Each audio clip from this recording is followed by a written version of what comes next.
पाश्चात्य देशतारिणे। जय श्री कृष्ण चैतन्य प्रभु नित्यानंद, श्री अद्वैत गदाधर श्रीवासादि गौर भक्तवृंद। हरे कृष्ण कृष्ण कृष्ण हरे हरे, हरे राम राम राम हरे हरे।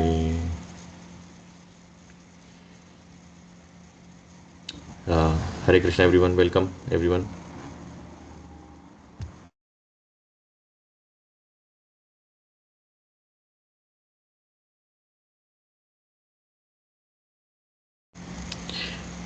Is everybody able to hear me properly? Any disturbance or anything?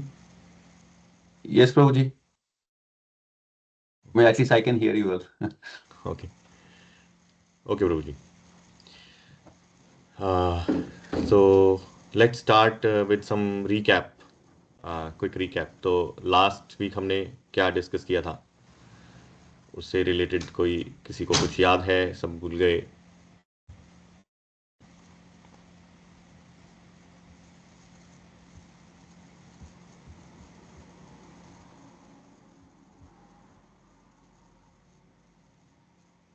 Anything? Anyone remembers?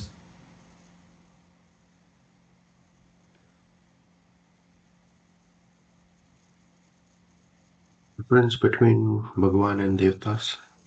Difference between Bhagwan and Devatas, yes.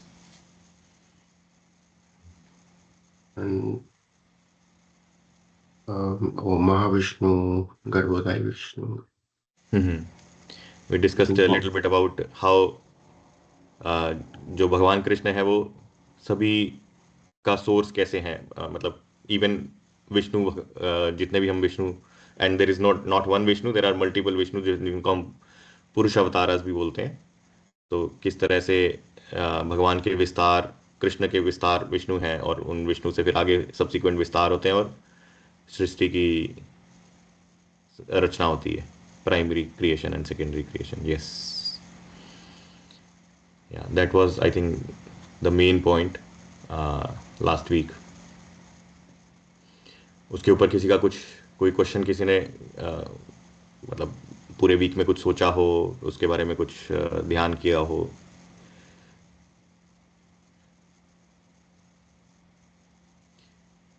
तो like last week हमने एक जैसे एक बात डिस्कस की थी कि जिस तरह से हम भगवान जो अलग अलग रूपों में प्रकट होते हैं उनको हम अलग अलग तरह से समझ सकते हैं। जैसे चांद होता है, चांद पूर्णिमा का चांद पूरा फुल होता है, फिर ऐसे ही जैसे जैसे पूर्णिमा से अमावस्या तक जाता है तो चांद जो है वो धीरे धीरे थोड़ा कम दिखाई देता है, लेकिन चांद वही है। इसी तरह से जैसे भगवान कृष्ण जो है वो अगर आ, और भगवान कृष्ण और भगवान विष्णु में कैसे फर्क समझ सकते हैं कि भगवान कृष्ण जो है वो भगवान अपने घर पे, और भगवान विष्णु जो है वो भगवान अपने काम पे। तो इस तरह से हम एक तरह से समझ सकते हैं, और एक तरह से ये समझ सकते हैं कि जिस तरह से भगवान के जितने भी अलग अलग रूप हैं वो भगवान अपना कोई ना कोई गुण को हाइड कर लेते हैं, लेकिन वो सेम पर्सनैलिटी है। इसका एक इसको हम और अच्छे से कैसे समझ सकते हैं? जैसे आ, भगवान कई रूपों में प्रकट होते हैं, जैसे नरसिंह देव के रूप में, या भगवान राम के रूप में, और भगवान कृष्ण के रूप में। तो अगर मान लो कोई भक्त है जो भगवान से अपना संबंध स्थापित करने का कुछ प्रयास कर रहा है भक्ति के द्वारा, तो आ, भगवान के अलग अलग रूपों में अलग अलग तरह का जैसे भगवान अपना किसी गुण को हाइड करते हैं, उसका क्या मतलब है कि जैसे भगवान कृष्ण जो है वो हर तरह के भक्त को अपॉर्चुनिटी देते हैं कि वो उनके साथ संबंध, कोई ना कोई संबंध स्थापित कर सकें। जैसे अगर मान लो हमने कभी ऐसा नहीं देखा होगा कि नरसिंह देव का कोई जैसे कोई सखा है जो उनके साथ गले में हाथ डाल के चल रहा है, तो उन्होंने वो अपना एक गुण को हाइड किया हुआ है कि अगर कोई नरसिंह देव से कोई एक मैत्री या कोई वात्सल्य भाव में आदान प्रदान करना चाहे, तो हमने कभी ऐसा कोई स्टोरी सुना नहीं है कि हाँ, भगवान नरसिंह देव जो थे वो बालक थे तो वो अपनी मैया के साथ कोई किसी तरह का आदान प्रदान करते थे। ऐसा कोई स्टोरी सुनने में नहीं आता। इसी तरह से जैसे मान लो भगवान राम आए थे जब, तो दंडकारण्य में ऐसे कुछ सेजेस थे, ऐसे कुछ संत थे जो भगवान के साथ माधुर्य भाव का आदान प्रदान करना चाहते थे, लेकिन भगवान राम ने एक अपना एक गुण को हाइड किया हुआ है, वो एक पत्नी व्रत लिया हुआ है उन्होंने, मर्यादा पुरुषोत्तम। तो वो उनके साथ उस रूप में आदान प्रदान नहीं करते, लेकिन भगवान कृष्ण ने ऐसा कोई रिस्ट्रिक्शन नहीं रखा हुआ। वो उन्होंने अपना पूर्ण पुरुषोत्तम भगवान के जो पूरे सारे गुण होते हैं, वो सारे अपने गुणों के साथ अपने भक्तों के साथ आदान प्रदान करते हैं। तो भक्त का किसी भी तरह का मूड हो, भगवान कृष्ण जो है उस मूड को उस मूड में उस भाव में भक्त के साथ आदान प्रदान करने के लिए हमेशा रेडी रहते हैं, तत्पर रहते हैं। तो कोई कोई रिस्ट्रिक्शन नहीं उन्होंने लगाया। तो इस तरह से भी हम समझ सकते हैं कि किस तरह से भगवान कृष्ण जो है वो पूर्ण पुरुषोत्तम है, और किस तरह से भगवान जो है वो किसी अपने दूसरे रूप में कोई अपना कुछ एक गुण या कुछ क्वालिटी जो है उसको वो हाइड कर लेते हैं या सप्रेस करते हैं, और उसका कोई ना कोई कुछ कारण रहता है कि किस वजह से वो ऐसा करते हैं। कुछ संसार में कोई एक रूल एस्टेब्लिश करना चाहते हैं, कोई एक स्टैंडर्ड एस्टेब्लिश करना चाहते हैं, या कोई किसी भी कारण से ऐसा वो करते हैं। तो इस तरह से हम समझ सकते हैं कि भगवान कृष्ण जो है वो पूर्ण पुरुषोत्तम भगवान या अपने हर एक रूप का सोर्स कैसे हैं। तो अभी तक हमने जितने भी सेशंस किए उसमें हमने सबसे पहले जाना कि हम हैप्पीनेस ढूंढ रहे हैं, और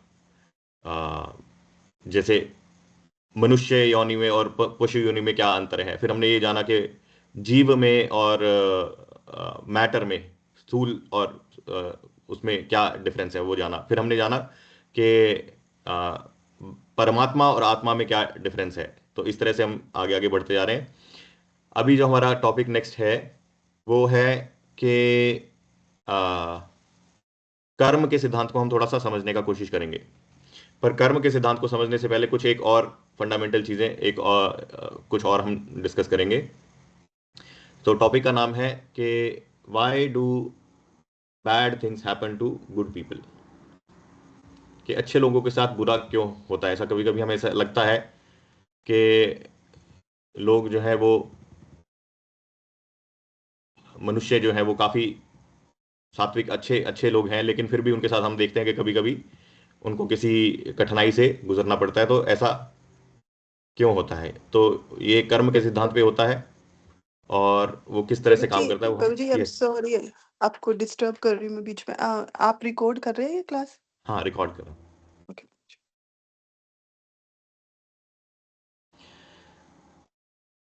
तो why do bad things happens to good people, या फिर ऑन दी अदर हैंड हम ये भी देखते हैं कि कभी कभी हमें ऐसा लगता है कि कुछ लोग जो है वो इतने अच्छे, इतने पुण्यकारी नहीं भी हैं, फिर भी उनकी लाइफ बहुत अच्छी चलती है। तो ऐसा क्यों देखने को मिलता है?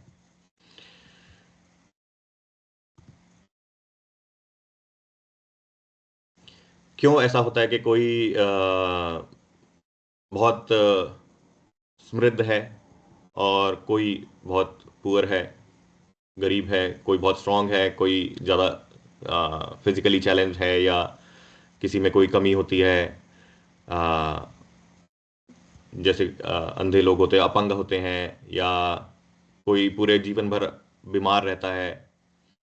तो ये सब डिफरेंसेस क्यों देखने को मिलते हैं? क्या भगवान जो है वो पार्शियल है, किसी एक का साथ देते हैं दूसरे का साथ नहीं देते?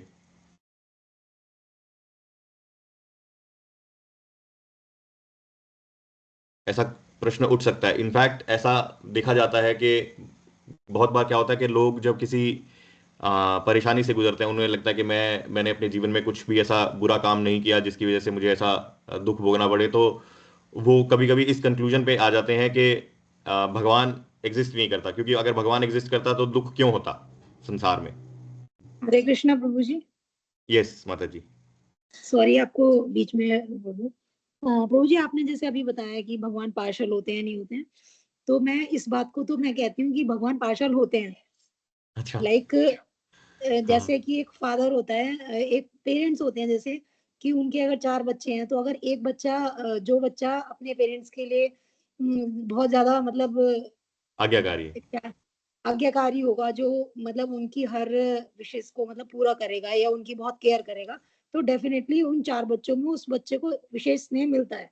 तो भगवान भी ऐसा तो करते हैं कि जो डिवोटीज होते हैं, जो उनको फॉलो करते हैं, उनके नियमों का पालन करते हैं और उनकी मतलब उनके कथानुसार चलते हैं, तो डेफिनेटली भगवान का विशेष स्नेह उन बच्चों को मिलता है। तो भगवान इस लेवल से पार्शियलिटी करते हैं, बिल्कुल। अदरवाइज नहीं करते, बट इस हाँ पॉइंट ऑफ व्यू से करते हैं। हाँ, भगवान प्रेम सबसे करते हैं। जैसे मान लो आपने एग्जांपल दिया कि कोई फादर होता है तो उसके मान लो 4 बच्चे हैं, तो उस पेरेंट को चारों बच्चों की इक्वल चिंता रहती है। लेकिन अगर कोई उनमें से एक बच्चा ज्यादा आज्ञाकारी है या किसी एक वजह से मतलब वो अपने पेरेंट्स की ज्यादा केयर करता है, तो उसको एक नेचुरल भगवान के साथ या अपने पेरेंट के साथ ज्यादा टाइम मिल पाता है, क्योंकि वो उस बच्चे की इच्छा है। उसमें ऐसा नहीं है कि जो फादर है वो दूसरे बच्चों के प्रति आ, उनका कुछ केयर कम हो जाता है या उनकी कोई चिंता कम हो जाती है। चिंता उनकी बराबर रहती है। जब कोई परेशानी में होता है तो वो इक्वली, जो फादर होता है वो इक्वली उनको मदद करेंगे, उनको उभारने का कोशिश करेंगे उस कठिनाई से। देखो जी, केयर तो पूरी करते हैं भगवान जी, लेकिन हाँ, विशेष स्नेह तो मिलता है ना। विशेष स्नेह मिलता है, बिल्कुल। बिल्कुल जी। मिलता है। इनफैक्ट भगवान भगवत आई गीता में दोनों बात बोलते हैं कि वो किसी के साथ पार्शियल नहीं है, लेकिन फिर भी जो उनके साथ स्नेह करता है, जो उनसे प्रेम करता है, उनके प्रति भगवान का भी प्रेम इक्वल हो जाता है। तो एक जैसे अ, ये कंक्लूजन बहुत, लेकिन फिर भी काफी देखा जाता है, ये काफी कॉमनली देखा जाता है कि अगर दुनिया में किसी भी तरह की सफरिंग्स देखी जाती हैं, तो बहुत लोग इस कंक्लूजन पे आते हैं कि भगवान जैसी कोई चीज शायद नहीं एग्जिस्ट करती होगी। और अगर एग्जिस्ट करती भी है तो एक्चुअली एक ऑथर ने एक बुक भी लिखी इस बारे में। तो उन्होंने क्या कंक्लूजन निकाला कि या तो भगवान सर्वशक्तिमान नहीं है, क्योंकि सर्वशक्तिमान होते तो कोई भी किसी को कोई सफरिंग नहीं होता दुनिया में। दूसरा कंक्लूजन ये निकालते हैं कि अगर भगवान सर्वशक्तिमान है तो या तो भगवान सर्व करुणामयी नहीं है, या तो वो क्रूएल है या वो सर्वशक्तिमान नहीं है। लेकिन ऐसा दोनों ही नहीं है। भगवान सर्वशक्तिमान भी है। तो ये एक्चुअली आई थिंक ये वाला ये ऑथर है हैरल्ड, इसने इस कॉन्सेप्ट के ऊपर के, क्योंकि दुनिया में सफरिंग है, इस बेस पे ऐसा कंक्लूजन निकाला। लेकिन इसको हम ऐसे समझ सकते हैं कि जैसे कोई पेरेंट होता है, जब कोई बच्चा उनका उनकी आज्ञा का पालन नहीं करता, तो कभी कभी पेरेंट जो है उनको वो पनिश भी करते हैं डिसिप्लिन करने के लिए। तो उस बच्चे की भलाई के लिए ही होता है। ऐसा नहीं है कि उनसे उससे कोई भगवान को कोई नफरत है, या मतलब उस पेरेंट को उस बच्चे से कोई नफरत है, उस वजह से उसको किसी कष्ट में नहीं डालते। वो उसको उस कष्ट में इसलिए डालते हैं कि वो और अच्छा इंसान बन पाए, अ, जीवन में आगे प्रगति कर पाए। इस वजह से ऐसा होता है। तो अगर कोई वो शरारत करता है बच्चा, तो उसको ऐसा पनिशमेंट मिलता है। जैसे कोई जज होता है, ठीक है, जज जो है वो कभी कभी कोई जजमेंट देता है, तो उस जजमेंट में किसी एक को फाइन लगाया और दूसरे को किसी को रिवॉर्ड मिला कि तुम्हें ये इसको इतना हर्जाना भरना पड़ेगा। तो ऐसा नहीं है कि जज जो है वो जिससे हर्जाना भरवा रहा है उसके प्रति उसका कोई घृणा है। उसने जो कार्य किया है उस कार्य के बल पे उसको कुछ एक पनिशमेंट मिला या फल मिला उसका, और दूसरे का उसने कुछ नुकसान किया तो उसको उसने भरपाई करी। तो ऐसा नहीं है कि जिसकी भरपाई करी है जज को उससे कोई विशेष प्रेम है। अगर उसने भी कोई गलत कार्य किया होता तो उसको भी पनिशमेंट मिलती। तो जज जो है वो पार्शियल नहीं है। उन्होंने एक एक लॉ, एक सिस्टम बनाया है सरकार ने। उस सिस्टम के अनुसार सब कार्य करते हैं। मतलब किसी को कुछ रिवॉर्ड दिया जाता है, किसी को कोई पनिशमेंट दी जाती है, एक सिस्टम बनाया है। लेकिन उस सिस्टम के अंदर लोग जो है वो किस तरह से कार्य कर रहे हैं, उसके बेस पे ही उनको उनका रिवॉर्ड या उनको पनिशमेंट दिया जाएगा। तो भगवान जो है वो सर्वशक्तिमान भी हैं, ऑल पावरफुल, वो सब जानते भी हैं, साथ ही साथ वो सबसे प्रेम भी करते हैं, ही इज ऑल लविंग। तो ऐसा नहीं है कि वो भगवान जो है वो किसी के साथ पार्शियलिटी करते हैं। इट्स, अगर मान लो उन्होंने कुछ सिस्टम बनाया कि अगर तुम ऐसा काम करोगे तो तुम्हें ये मिलेगा, तो जो इंसान वैसा काम करता है उसको वैसा मिलता है, तो उसमें कोई परेशानी पार्शियलिटी नहीं है उन्होंने लेकिन भगवान ने जो सिस्टम बनाया वो सिस्टम इस तरह से बनाया कि वो सब लोग जो है, सब जीव जो है, उनके साथ प्रेम का आदान प्रदान कर पाए। जो जीव खुद ही आदान प्रदान नहीं करना, जो जीव भगवान से मुंह मोड़ लेगा, तो वो भगवान का प्रेम कैसे एक्सपीरियंस करेगा? ऐसा नहीं है कि भगवान प्रेम नहीं कर रहे, वो खुद भगवान से प्रेम नहीं कर रहा, भगवान सभी से प्रेम करते हैं। इनफैक्ट अगर हम देखेंगे कि भगवान जब किसी, अगर हम कोई ऐसे पौराणिक कथा सुनते हैं कि किसी राक्षस का वध किया भगवान ने, तो भी उसमें देखेंगे कि भगवान का प्रेम छुपा रहता है, उसके लिए उसका भी उद्धार हो जाता है। ऐसा नहीं होता कि वो जिसको भगवान ने जिस जिस राक्षस का भगवान ने वध किया वो नरक में जलेगा सड़ेगा, ऐसा नहीं होता, उसका भी उद्धार हो जाता है। जैसे बहुत ही अच्छा एग्जाम्पल है पूतना का। तो पूतना जो है वो भगवान को मारने के भाव से आई थी, लेकिन क्योंकि उन्होंने, जैसे दो कारण बताते हैं कि एक तो उन्होंने माता की तरह भगवान को दूध पिलाया, दूसरा वो एक गोपी की ड्रेस में गई थी, तो भगवान को दोनों ही प्रिय हैं, गोपियां भी प्रिय हैं, और जो उन्होंने माता की तरह स्नेह दिखाया, तो उनको जब भगवान ने वध भी किया, लेकिन उसको उनको क्या गति मिली? उनको भगवान के धाम में ही नर्स का एक रोल मिला। तो भगवान जो है वो सबसे बहुत प्रेम करते हैं। इसको हम और डिटेल में समझेंगे कि हम भगवान से कैसे प्रेम कर सकते हैं, या जो प्राइम टॉपिक है कि why bad thing happens to good people.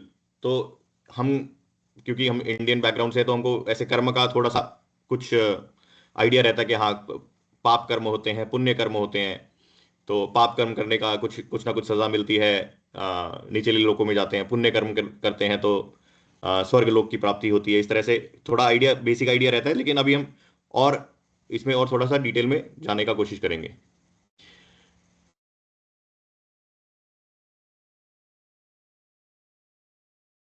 तो कर्मा पे जाने से पहले एक प्रकृति का एक कॉन्सेप्ट और थोड़ा सा समझने का कोशिश करेंगे।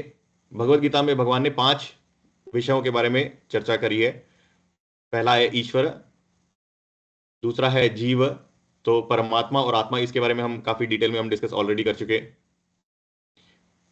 तीसरा टॉपिक उन्होंने जो डिस्कस किया है वो है प्रकृति का, और एक और टॉपिक है काल का, टाइम का, और एक टॉपिक है कर्मा का। तो कर्मा को डिस्कस करने से पहले एक प्रकृति और टाइम को थोड़ा थोड़ा ब्रीफ में हम डिस्कस करेंगे, फिर हम कर्मा के ऊपर जाएंगे।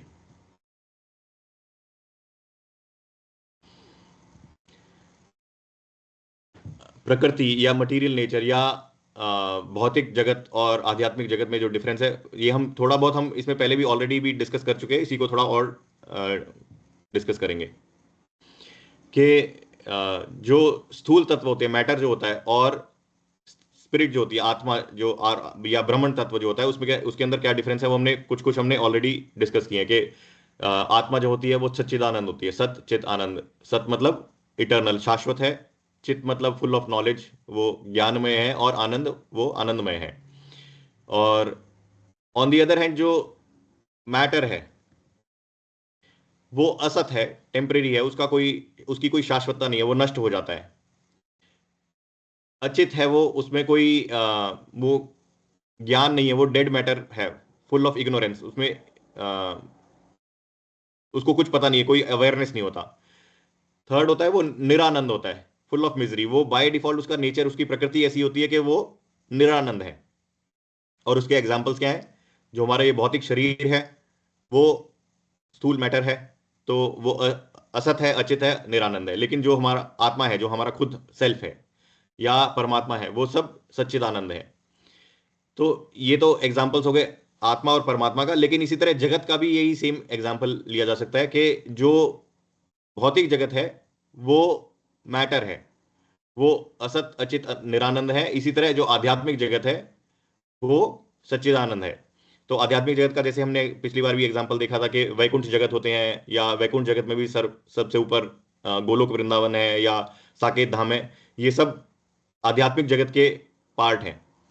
और जहाँ पे हम अभी हैं, ये भौतिक जगत, ये मटेरियल वर्ल्ड है, ये मैटर है।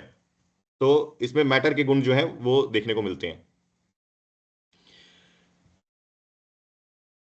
तो ऐसा कहा जाता है कि जो भौतिक जगत है, जितना भी सृष्टि है, वो पूरे टोटल जगत का, अगर आध्यात्मिक और भौतिक जगत दोनों मिला लें तो भौतिक जगत जो है वो सिर्फ 1/4 हिस्सा है, और मेजर हिस्सा जो है वो वैकुंठ प्लैनेट ही है। वैकुंठ जगत जो है वो काफी विशाल है कंपेयर टू भौतिक जगत।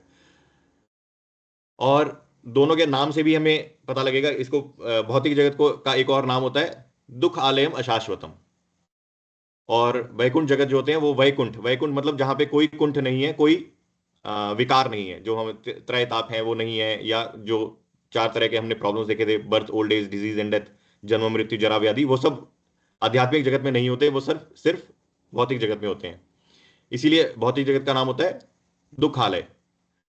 तो दुखालय में अगर आप सुख ढूंढने का कोशिश करोगे तो नहीं मिलेगा, क्योंकि वो उसका नाम ही दुखालय है। इसी तरह से वो साथ में दुखालय तो है ही, साथ वो अशाश्वत भी है। तो ऐसा नहीं है कि वो दुख हमारा परमानेंट ही रहेगा। वो दुख जो है वो टेम्परेरी है, उसका ड्यूरेशन बहुत हो सकता है, लेकिन वो वैसे टेम्परेरी होता है। और भौतिक जगत जो है उसके अंदर जैसे उसमें ब्रह्मांड है, तो कोई एक ब्रह्मांड नहीं है, असंख्य ब्रह्मांड है। तो वो भी हमने पिछले क्लास में डिस्कस किया था, किस तरह से भगवान महाविष्णु, या कारणोदक्षय विष्णु भी बोलते हैं, उनके शरीर के पोरों से ब्रह्मांड निकल के आते हैं जब वो श्वास छोड़ते हैं। इसी तरह जब वो श्वास अंदर लेते हैं तो सारे ब्रह्मांड उनके अंदर वापस प्रवेश कर जाते हैं। लेकिन एक सवाल ये उठता है कि आखिर ये भौतिक जगत भगवान ने बनाया ही क्यों? क्या ऐसा पॉसिबल नहीं था कि अगर मान लो वैकुंठ जगत है जहां पे कोई सफरिंग, कोई मिजरी नहीं होती, तो सब वहीं पे रहते प्रेम से? भौतिक जगत की जरूरत ही क्यों पड़ी? तो इसको हम एक एनालॉजी से ऐसा समझ सकते हैं कि जैसे अगर हमें एक नया शहर बसाना हो, तो उस शहर के अंदर सारी सुविधाएं जो है वो उपलब्ध कराई जाएंगी। उसके लिए उसमें आप स्कूल्स बनाओगे, हॉस्पिटल्स बनाओगे, रेजिडेंशियल एरिया बनाओगे, कोई रिक्रिएशन एरिया बनाओगे, मंदिर बनाओगे, सब कुछ बनाओगे। लेकिन साथ ही साथ एक चीज और बनाएंगे हम, जो है जेल बनाएंगे। क्या सरकार जब एक सिटी प्लान करेगी तो क्या सरकार चाहती है कि लोग जेल में जाएं? इसलिए हम जेल बनाएंगे? ये कारण नहीं होता जेल बनाने का। जेल बनाने में बहुत खर्चा लगता है, बहुत एडमिनिस्ट्रेशन, एक पूरा डिपार्टमेंट उनको बनाना पड़ता है। लेकिन फिर भी जेल बनाना जरूरी है अगर आपको एक सिटी बनानी है, क्योंकि सरकार को पता होता है कि ऐसे कुछ ना कुछ जीव होंगे ही, ऐसे कुछ ना कुछ लोग होंगे ही जो कानून का पालन नहीं करेंगे, और वो बाकी समाज में डिस्टरबेंस पैदा करेंगे। तो उनको, बाकी लोगों को वो कोई और कष्ट नहीं पहुंचा पाए, इसलिए उनको अलग रखा जाए। तो उसी तरह से हम ये समझ सकते हैं कि जो भौतिक जगत है वो इसीलिए बनाया जाता है कि जो लोग सही व्यवहार नहीं करते, जो आध्यात्मिक जगत के अनुसार जो व्यवहार नहीं करते, उनको फिर अलग जगह पे रखा जाए जहां पे वो डिस्टरबेंस नहीं करें, दूसरी जो आध्यात्मिक जगत के लोग हैं उनमें डिस्टरबेंस पैदा नहीं करें। इसलिए भौतिक जगत भी भगवान जो है भौतिक जगत भी बनाते हैं। जिस तरह से सरकार एक जेल बनाती है किसी भी, हालांकि उसमें कॉस्टली अफेयर भी है बहुत सारे, इसका ये मतलब नहीं है कि सरकार चाहती है कि लोग वहां जाएं। भगवान भी चाहते नहीं है कि लोग जो है, जीव जो है वो भौतिक जगत में आए। लेकिन ऐसा जरूरी हो जाता है क्योंकि ऐसे लोग हमेशा रहते हैं। अगर हम, ऐसा नहीं है कि सिर्फ कलयुग में ऐसे लोग हैं, उससे पहले भी द्वापर में भी ऐसे लोग थे, त्रेता में भी ऐसे लोग थे, सतयुग में भी, हमेशा हर युग के अंदर ऐसे लोग होते हैं। इसीलिए इसका भौतिक जगत का सृष्टि भगवान करते हैं। और वो क्या क्राइम होता है जो, जिसकी वजह से जीव को यहाँ भेजा जाता है। तो ये एक दो तरह का क्राइम होता है जिसको बोलते हैं इच्छा और द्वेष। जीव की कभी ऐसी इच्छा होती है कि वो खुद से एंजॉय करना चाहता है, भगवान बनना चाहता है, और वो ही द्वेष का कारण भी होता है कि भगवान से किसी ना किसी तरह से उसको एक द्वेष का भाव उत्पन्न होता है। तो जैसे ही वो उत्पन्न होता है तो वो भौतिक जगत में आ जाता है, और जैसे ही वो भौतिक जगत में आता है तो भौतिक जगत में वो द्वंद्व और मोह से ग्रसित हो जाता है। तो इसका यही मतलब है। ये जो श्लोक है भगवद गीता का 727, इच्छा द्वेष समुत्थेन द्वंद्व मोहेन भारत सर्वभूतानि सम्मोहम सर्गे यान्ति परंतप।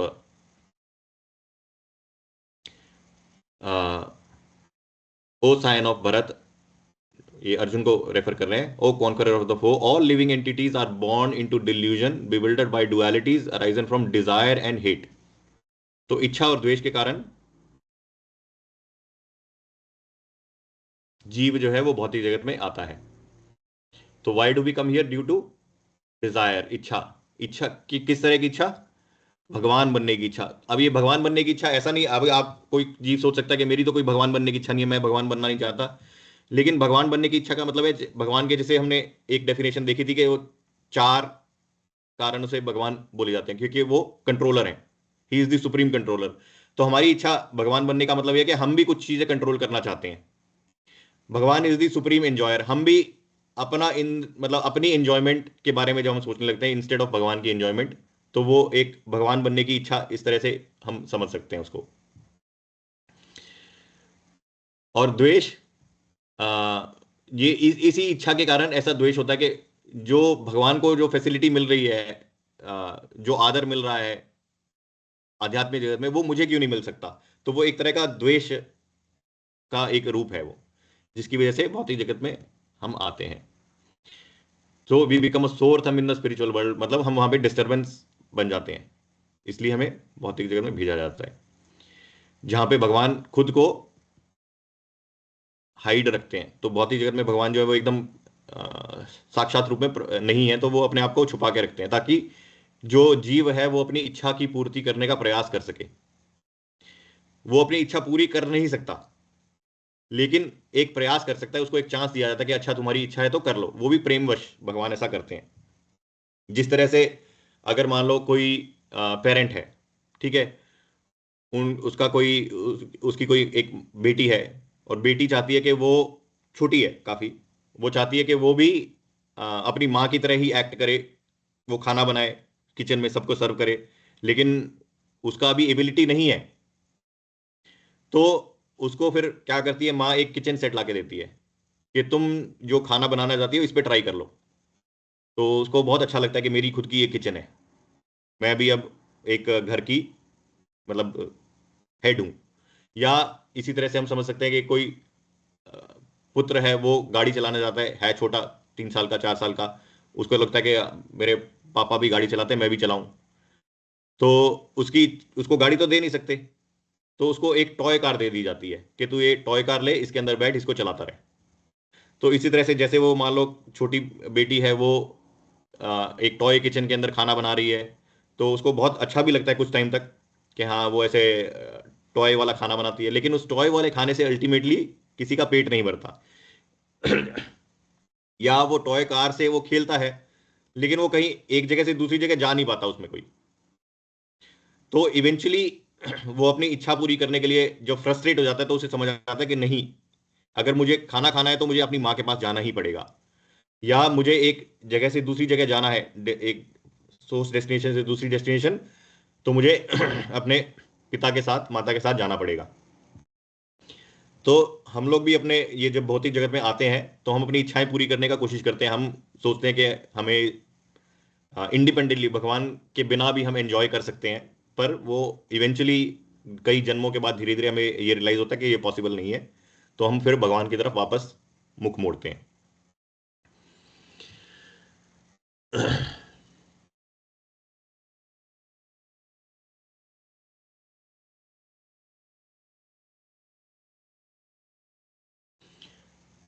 तो यहाँ इस स्लाइड में भी यही बताया गया कि हम इस भौतिक जगत में जब आते हैं, जो कि आध्यात्मिक जगत का ही एक रिफ्लेक्शन है।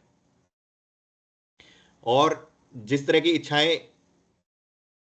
या भाव जो होता है आध्यात्मिक जगत में, जैसे जीवों का आत्मा का परमात्मा के साथ जो रिलेशन होता है, भौतिक जगत में भी वही वही सब जो है उनका एक रिफ्लेक्शन होता है, लेकिन वो परवर्टेड रिफ्लेक्शन है, उल्टा रिफ्लेक्शन। जैसे कि अगर मान लो एक नदी के किनारे कोई पेड़ है, तो पेड़ की जो छाया है नदी के अंदर दिखती है, ठीक है, लेकिन जो पेड़ है उसके अंदर असली फल है, जो छाया है उसके अंदर छाया फल है। तो अगर किसी को वो फल खाना है, फल का आस्वादन करना है, और वो सोचे कि ये नदी में भी पेड़ है, नदी में पेड़ दिख रहा है, उस पर भी फल लगे हुए दिख रहे हैं, और नदी में कूद के वो फल का आस्वादन करना चाहे तो नहीं मिलेगा, क्योंकि वो एक छाया है। इसी तरह ये भौतिक जगत भी आध्यात्मिक जगत का छाया है। तो यहाँ पे भी जो एक्टिविटीज दिखेंगी वो सब एक्टिविटीज जो है आध्यात्मिक जगत में भी होते हैं, लेकिन यहाँ पे उनका परवर्टेड रिफ्लेक्शन है, उनका एक गलत तरह का रिफ्लेक्शन है, छाया है वो। तो जैसे भौतिक जगत आध्यात्मिक जगत में जो प्रेम है उसका छाया यहाँ पे क्या है, काम है। एक जैसे एक बेसिक एग्जांपल है इसका। तो भौतिक जगत आध्यात्मिक जगत में सब एंजॉय करते हैं नेचुरली, यहाँ पे एंजॉयर बनना चाहते हैं खुद की इंद्रिय तृप्ति के लिए, एक दूसरे से compete भी करते हैं लोग, जीव जो है, ये तो हम कॉमनली देखते ही हैं कि एक जीव जो है वो दूसरे जीव से कंपटीशन में ही हमेशा रहता है कि कौन लिमिटेड रिसोर्सेज है, किसको वो रिसोर्स मिलेगा। उसी की वजह से ही जितने भी वॉर होते हैं, युद्ध होते हैं, झगड़े, आपसी झगड़े होते हैं, एक दूसरे के अंदर घृणा की भावना होती है, या काम क्रोध मोह मद मात्सर्य, जितने भी अनर्थ हैं, उसका कारण जो वही है, वो यही होता है कि कोई लिमिटेड रिसोर्स है, उस रिसोर्स के ऊपर अपना कंट्रोल, अपना एंजॉय, कंपटीशन जो है, उस भावना से ही ये सब जितने भी सारे अनर्थ हैं उसी कारण से आते हैं।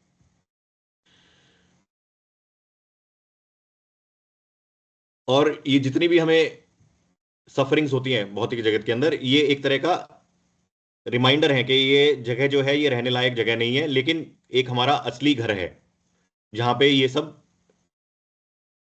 मिजरीज जो है, कुंठ जो है वो नहीं होते, एनवी वहां पे नहीं होती, जन्म मृत्यु जरा व्याधि का जो चक्र है, चार रियल प्रॉब्लम्स हैं, वो वहां पे नहीं होते।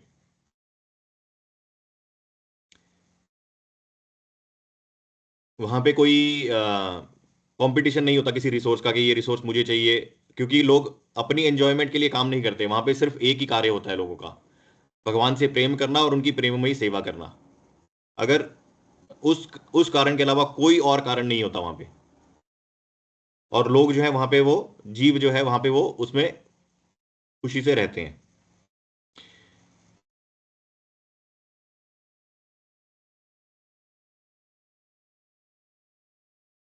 तो भौतिक जगत को हम एक जेल के समान, प्रिजन हाउस के समान समझ सकते हैं, से कंपेयर कर सकते हैं। लेकिन जो बाहर की दुनिया है, जेल वालों के लिए बाहर की दुनिया रियल होम, तो उसी तरह आध्यात्मिक जगत जो है वो हमारा असली घर है।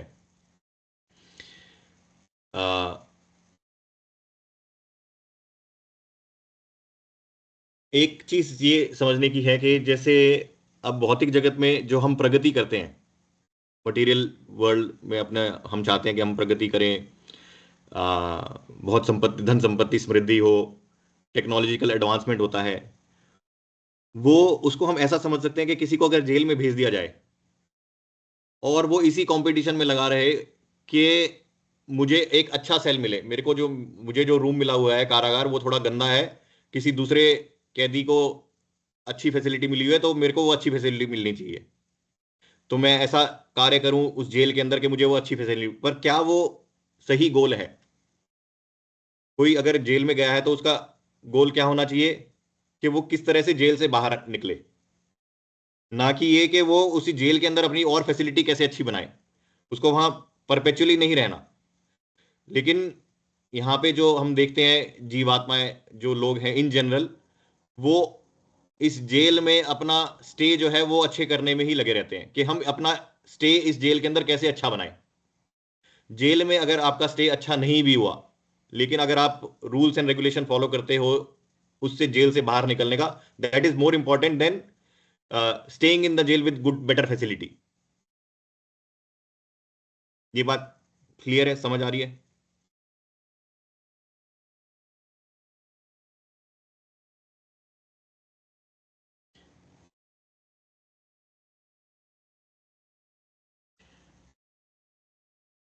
इसी कंपैरिजन को एक थोड़ा और आगे लेके जाते हैं। भौतिक जगत को अगर हम एक जेल माने, तो जो हमें भौतिक शरीर मिला हुआ है इसको हम वो मान सकते हैं कि एक जेल के अंदर जो हमें कमरा मिला हुआ है, cell, one cell within the jail.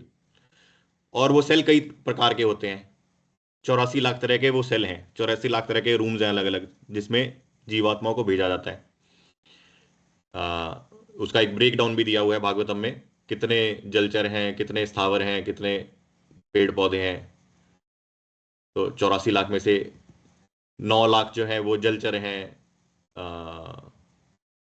20 lakh जो है वो पेड़ पौधे हैं, ये कितना हो गया, 11 लाख जो है वो कीड़े मकोड़े हैं, 10 लाख तरह के पशु पक्षी लोग हैं, और 30 लाख तरह के 4 लेग्ड एनिमल्स हैं, मैमल्स या जिसको हम बोलते हैं।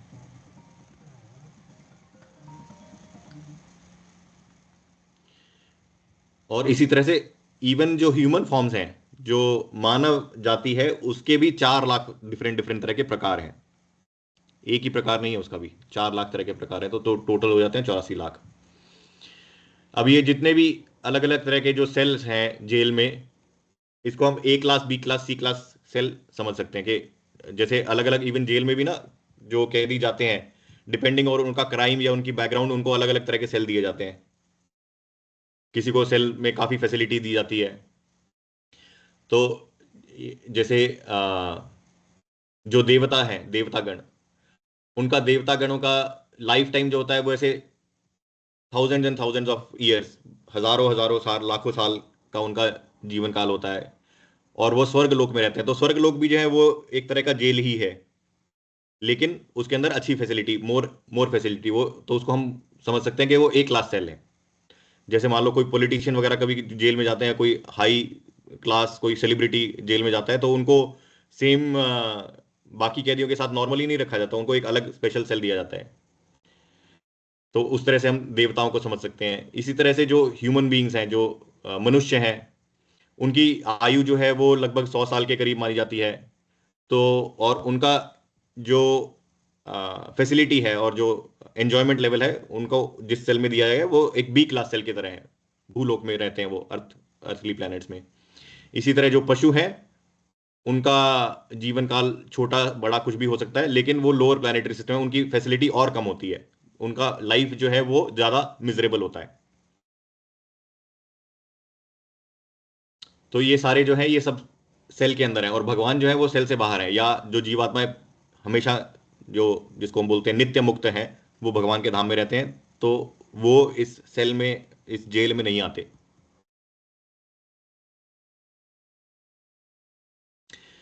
अच्छा, जो कैदी होते हैं उनको जेल में रखने के लिए क्या करते हैं, उनको या तो बांधा जाता है रस्सी से, चेन से, या उनको ऐसा एक जेल में, मतलब रूम में जिसमें रखा जाता है उसमें ताला लगा के रखते हैं, ताकि वो जेल से छूट नहीं पाए, भाग नहीं पाए। छूटना तो उसको मतलब अलाउड है कि वो अगर ठीक से अपना रूल्स एंड रेगुलेशन फॉलो करे, लेकिन वो जेल से भाग नहीं पाए। इसी तरह से भौतिक जगत में जो हमें बांध के रखते हैं, उनको भी कौन सी वो तीन तरह की रस्सियां हैं जो हमें भौतिक जगत में बांध के रखती हैं। और वो तीन तरह की, और जैसे जेल में एक सुपरिंटेंडेंट होता है ना, जो ये मेक श्योर करता है कि कैदी जो है वो यहां से भाग नहीं जाए, इसी तरह से भौतिक जगत की भी एक सुपरिंटेंडेंट है। तो वो है दुर्गा जी। दुर्ग का अर्थ होता है जो जहां से निकलना मुश्किल हो। गांव मतलब बाहर निकलना, और दुर्ग मतलब मुश्किल। तो जो दुर्गा जी हैं, उनका वो सुपरिंटेंडेंट है इस जेल की। उनका काम ये है कि वो जीवों को, जो भौतिक जगत में जो इस जेल में आ गए हैं, उनको इस जेल में रखना। तो वो वैसा किस तरह से करती हैं, वो 3 गुणों से जीवों को जेल में रखती हैं। 3 तरह की रस्सियां जिसको बोलते हैं। और वो 3 तरह की रस्सियां क्या हैं? मटेरियल नेचर, भौतिक प्रकृति जो है, consist of 3 modes: goodness, passion and ignorance. इसको बोलते हैं सत्वगुण, रजोगुण और तमोगुण। इसके बारे में पहले भी कभी सुना होगा। तो ये जो 3 गुण हैं, गुण का मतलब एक रस्सी भी होता है और गुण का मतलब क्वालिटी भी होता है। तो ये जो 3 गुण हैं ये हमें भौतिक जगत में बांध के रखते हैं। जो सत्वगुण है वो रजोगुण और तमोगुण से बेटर होता है। तो इसमें ये बताया गया, ओ सिनलेस वन, भगवान अर्जुन को बता रहे हैं भगवत गीता में, the mode of goodness being purer than other is illuminating, it frees one from all sinful reaction. तो जो सत्व गुण है जो वो रजोगुण और तमोगुण से बेहतर बेहतर है, वो उनको कुछ नॉलेज ज्यादा प्रोवाइड करता है, एक सत्व की स्थिति में रखता है, जिससे वो अपना पाप कर्मों से परे रहता है। जीव जो है पाप कर्मों से परे भी रहता है, उसको कुछ ना कुछ ज्ञान भी होता है और वो खुश रहता है। तो वो भी एक तरह का एक तरह की रस्सी है। हालांकि वो खुशी प्रोवाइड करती है इस भौतिक जगत में भी। अगर कोई सत्व गुण में रहता है तो वो पीसफुली इस जगत में रह सकता है, लेकिन वो पीस इटसेल्फ बिकम्स अ बाउंडेशन। वो पीस जो उसको जो शांति मिलती है उससे, वो शांति ही या उसकी जो गुडनेस है, उसकी जो अच्छाई है, वो अच्छाई ही उसको बांध लेती है।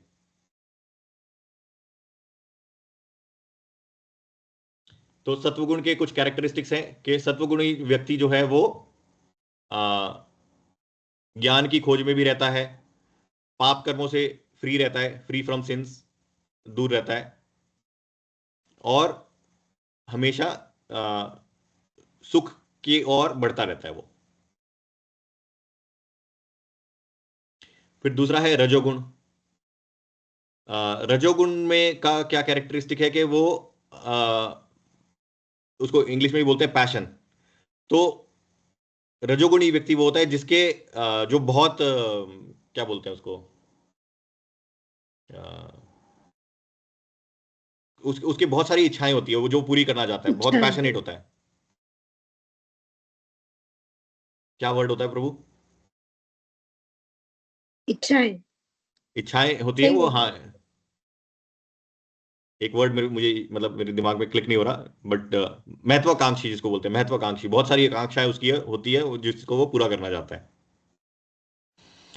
और उसे ऐसा लगता है कि वो जितना भी मेहनत करता है, कार्य करता है, उसका उसे फल मिलना चाहिए अच्छा। तो उसी के लिए वो बहुत मेहनत करता है, बहुत कार्य करता है अपनी इच्छा महत्वाकांक्षाओं को पूरा करने के लिए। फिर है तमोगुणी व्यक्ति। आ, ओ सन ऑफ भरत, भगवान अर्जुन को बोल रहे हैं कि नो दैट, वो गुण जो कि अंधकार से प्रेरित है और जिसमें इग्नोरेंस मतलब कि वो कुछ जानने की इच्छा नहीं रहती किसी में, कि किसी चीज को, और आलस से भी परिपूर्ण होता है और पागलपन से परिपूर्ण होता है, इंडोलेंस एंड स्लीप। तो वो तमोगुण के कुछ कैरेक्टरिस्टिक्स हैं: madness, laziness, ignorance of right and wrong. उसको कोई फर्क नहीं पड़ता कि सही गलत में फर्क करने का, उसको कोई जानने की कोई इच्छा नहीं रहती। प्रमाद के अंदर ऐसा वो लिप्त रहता है, आलस और प्रमाद के अंदर। जो जितने भी हम कार्य करते हैं जीवन भर में, वो सारे इवन जो ड्यूरेशन होती है दिन की, वो भी किसी सत्वगुणी कार्य के लिए कंड्यूसिव होती है, फेवरेबल होती है, या रजोगुणी कार्यों के लिए फेवरेबल होती है, या तमोगुणी कार्यों के लिए फेवरेबल होती है। जैसे कि जो सुबह सुबह का टाइम होता है, अर्ली मॉर्निंग, वो रजोगुणी सत्वगुणी एक्टिविटीज के लिए काफी कंड्यूसिव होता है। तो आप देखोगे कि सुबह सुबह उठते हैं तो उठना itself is a symbol of सत्वगुण, कि आप जाग रहे हो, चाहे वो अज्ञान से जाग जाग रहे हो, ज्ञान की ओर जाग रहे हो। तो वो भी एक तरह का कंड्यूसिव एक्टिविटी है। सुबह सुबह का जो मूड होता है, लोग काफी बोलते हैं कि सुबह सुबह उनको सैर करना अच्छा लगता है या प्रकृति के साथ कनेक्ट करना अच्छा लगता है। तो ये सब सत्वगुण के कैरेक्टरिस्टिक्स हैं। इसी तरह जैसे जैसे दिन आगे बढ़ता है तो मनुष्य जब वो अपना डेली के कार्यों में लगता है तो उसके लिए पैशन चाहिए ताकि वो अपने कार्य को संपन्न कर पाए। इसी तरह जब रात होती है तो वो थोड़ा नींद में जाने का उसका टेंडेंसी रहता है, या तो नींद में जाने का, या वो जो लेट इवनिंग पार्टीज जो चलती हैं वो सब तमोगुणी कार्य होते हैं। और ये तीनों जो है दिन के जो ड्यूरेशन है वो हर एक कार्य के लिए अलग अलग चीजें कंड्यूसिव होती हैं। तो अगर आप सुबह सोने का कोशिश करोगे तो दोनों मैच नहीं करते, और या फिर रात को कोई सत्वगुणी एक्टिविटी करने का कोशिश करोगे तो वो मैच नहीं करती, ज्यादा फेवरेबल नहीं होता ये टाइम। इसी तरह जो भोजन होता है वो भोजन भी तीनों गुणों से प्रभावित हो सकता है। सत्वगुणी भोजन जो होता है या रजोगुणी भोजन होता है और तमोगुणी भोजन होता है। तो food dear to those in the mode of goodness, जो सत्वगुणी व्यक्ति हैं उनको किस तरह का खाना पसंद आता है? Which are juicy fatty wholesome and pleasing to the heart. और मतलब जो अच्छे जैसे फलाहार हो गया या होल ग्रेन्स हो गए, इस टाइप की चीजें सत्वगुणी व्यक्ति को अच्छी लगती हैं, और उससे उसको वो खाने से इन जनरल जो है आपका हेल्थ अच्छा रहता है।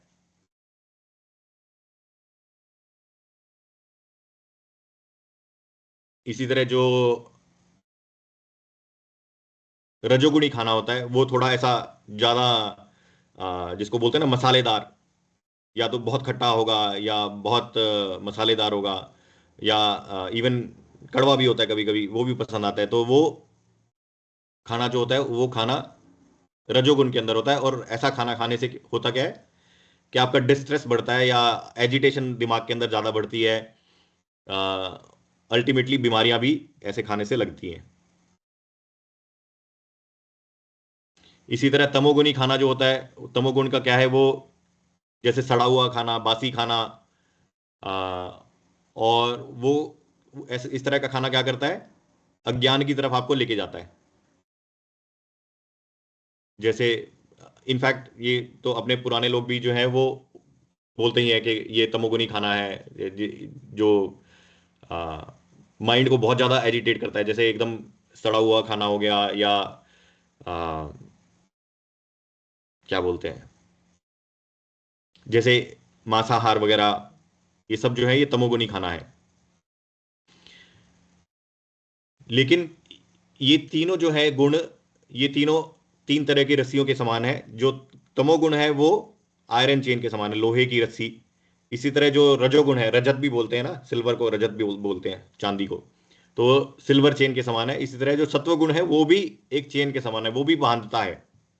तो तीनों गुण जो है वो हमें भौतिक संसार के साथ बांधते हैं, हमें उस जेल से निकलने नहीं देते। प्रभु जी, ये सत्व गुण कैसे बांधता है? सत्वगुण ऐसे बांधता है कि वो आपको ऐसा एहसास दिलाने लगता है कि आप एक अच्छे व्यक्ति हो, आप इस संसार में अच्छे से रह सकते हो। तो आपके ओके। जैसे पुण्य करते हैं ना, पुण्य करने का, पुण्य करने से क्या होता है, आपको उच्च लोकों की प्राप्ति होती है, स्वर्ग लोकों की प्राप्ति होती है। वो आपको तमोगुणी कार्य करने से तो होगी नहीं। जो जो हमारे बोलते हैं ना मॉरलिस्टिक चीजें जो होती है, इसमें बेसिकली ये है कि आपका जो भक्ति भाव है वो नहीं है भगवान का। भगवान को आप एक ऐसे सेकेंडरी एलिमेंट यूज कर रहे हो। लेकिन इंटेंशन क्या है, इंटेंशन ये भी नहीं है कि हाँ आप बहुत ज्यादा एक्यूमुलेट करो, क्योंकि वो मोड ऑफ पैशन का प्रॉपर्टी है कि आप महत्वाकांक्षी हो। आपकी बहुत ज्यादा आकांक्षाएं नहीं है, लेकिन फिर भी आपको भगवान के बारे में, भगवत तत्व की नॉलेज भी नहीं है। आपको लगता है कि सच बोलना इज द प्राइम थिंग, या सत्वगुण के और कार्य होते हैं। जैसे मान लो गरीबों को खाना खिलाना इज द प्राइम थिंग, और उसके अंदर क्या होता है, अच्छा कार्य करने का जो अहंकार होता है ना, वो आपको बांध देता है।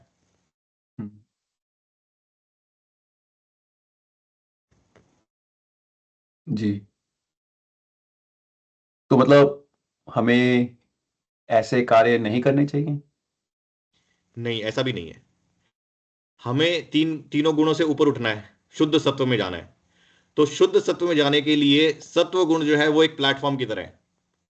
जैसे कोई एरोप्लेन को टेक ऑफ लेना है, तो वो टेक ऑफ जो है वो रनवे पे लिया जाता है। तो सत्व गुण is just like that runway, जहां से आप उड़ान आगे बढ़ सकते हो।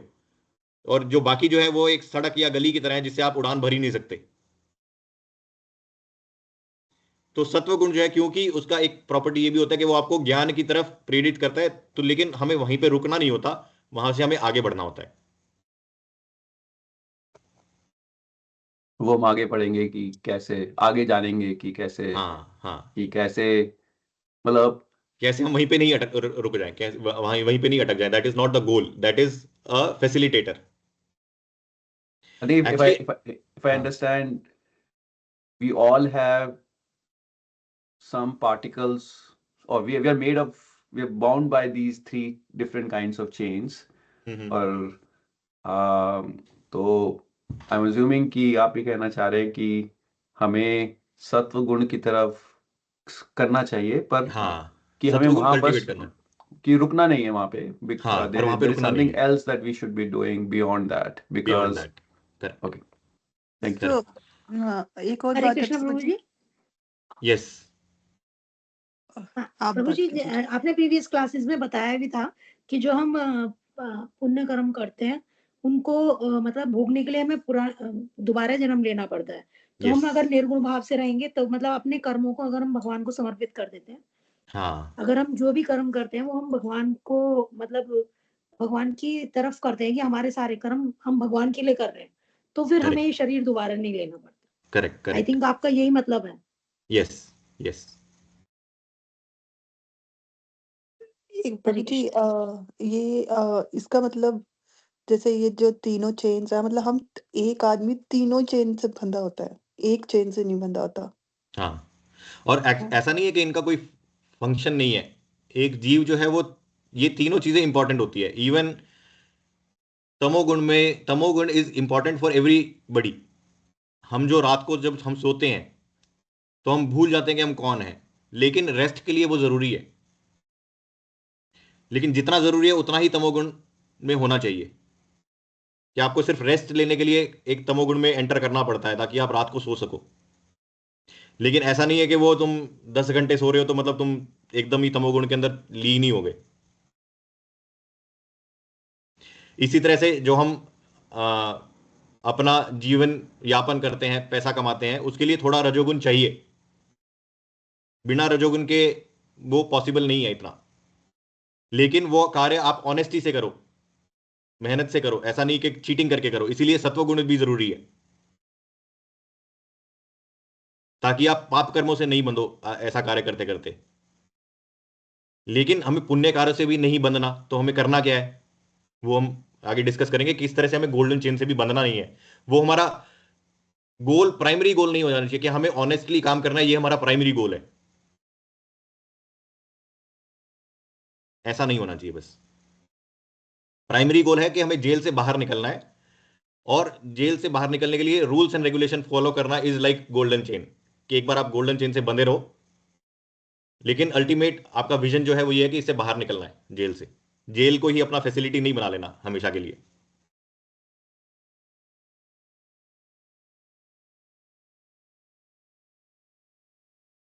चाहे जेल का एग्जांपल ले लो, चाहे हॉस्पिटल का ले लो, चाहे किसी एजुकेशनल इंस्टीट्यूशन का, स्कूल का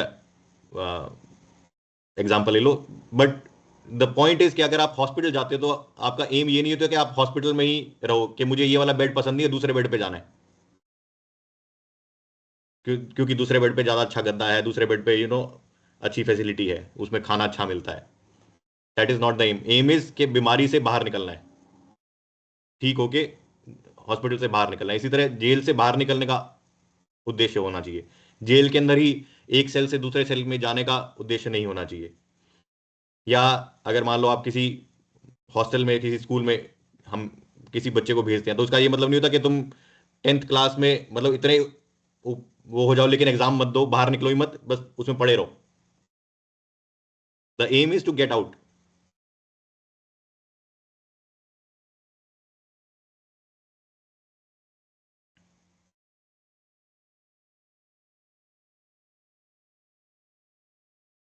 I think आप ये भी कहना चाह रहे हैं शायद, if I interpret, कि these three guns, even though they appear like chains, but they're also necessary.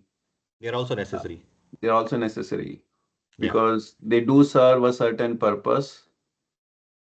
It's just like we need to use them properly. Yes yes see हम लोग जब जैसे ये समझ ऐसा समझो, एक और एग्जांपल देता हूं कि जीव जो है वो भगवान के भेजे हुए एजेंट्स भी हैं, ठीक है। तो जैसे अगर मान लो कोई इंडियन सरकार जो है वो किसी को पाकिस्तान भेज दे, ठीक है, और उसका कार्य क्या है, पाकिस्तान जाके वहां पे कुछ ऐसे हिंदुस्तानी हैं जो फंसे हुए हैं, उनको बाहर वापस हिंदुस्तान लेके आना है। लेकिन जब तक वो पाकिस्तान रहेगा, ताकि वो पाकिस्तान में अपना कार्य सीक्रेटली करता रहे, तो उसको पाकिस्तान के रूल्स एंड रेगुलेशन फॉलो करने पड़ेंगे। तो ये 3 चेन वैसे ही है कि तुम जब तक भौतिक जगत में हो, इनको utilise as it is favourable, only to the extent it is favourable for you to get out. जी जी।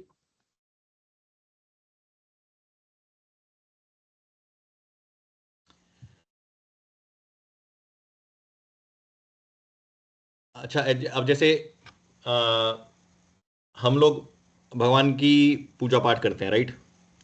तो पूजा पाठ करने में हम लोग का कभी कभी ना कुछ ऐसी प्रेयर्स होती हैं जिसमें थोड़ा सा कनेक्ट कर पाते हैं, कुछ ऐसी प्रेयर्स होती हैं जिससे हम कनेक्ट नहीं कर पाते इतना अच्छे से। जैसे कि फॉर एग्जांपल, अगर हम लोग वो ओम जय जगदीश हरे सब पढ़ते होंगे, सबको आता है। तो उसमें जब ये लाइन आती है कि सुख संपत्ति घर आवे कष्ट मिटे तन का, तो एक भाव आता है कि नहीं आता कि हाँ ये मेरी एक्चुअल प्रेयर है, सुख संपत्ति घर आवे कष्ट मिटे तन का। लेकिन जब उसकी अगली वाली लाइन होती है, या कोई और, विषय विकार मिटाओ संतन की सेवा, उसमें कितना भाव आता है, पार ब्रह्म परमेश्वर, भाव उसमें आता है कि सुख संपत्ति घर, ये ऐसे एकदम रिलेटेबल लगता है कि नहीं यही मेरी प्रेयर है।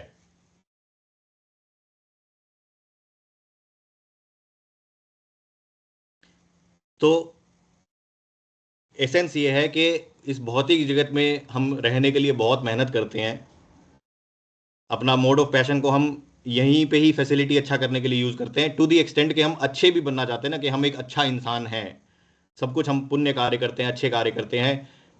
लेकिन अगर आपका गोल जो है इससे बाहर निकलने का नहीं है, तो आप नहीं निकलोगे, इसी में ही रहोगे, चाहे अच्छे सेल में रहो।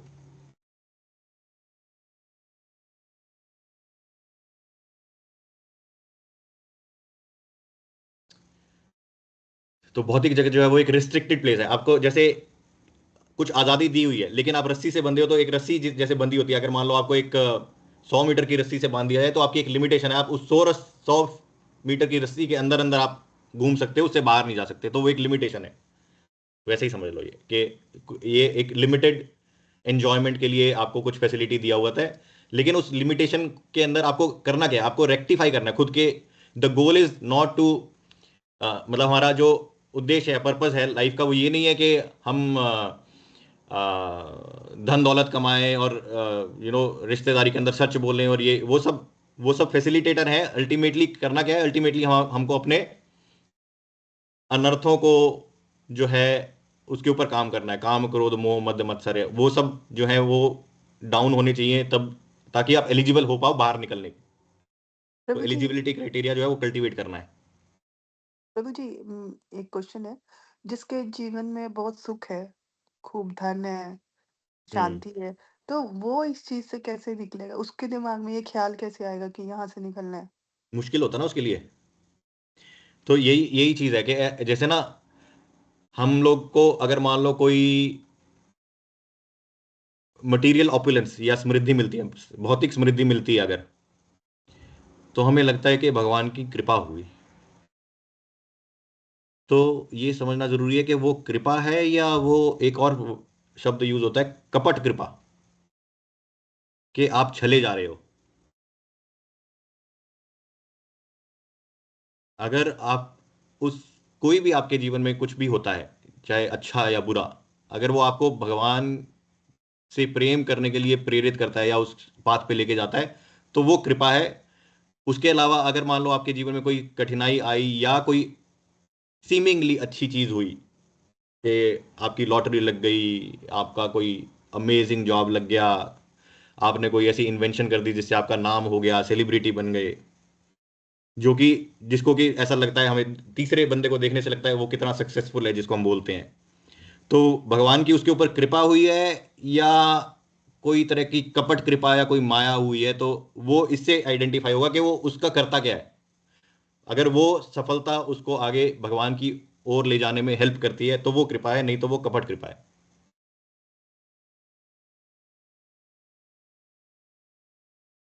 हम्म। तो इसका मतलब ये है कि अगर हमारे जीवन में कुछ अच्छा हो रहा है, अगर हम उसके साथ भगवान की तरफ नहीं बढ़ रहे, तो वो अच्छा नहीं हो रहा। तो वो अच्छा नहीं एक्चुअल हो में रहा। वो हाँ। ओके प्रभु जी।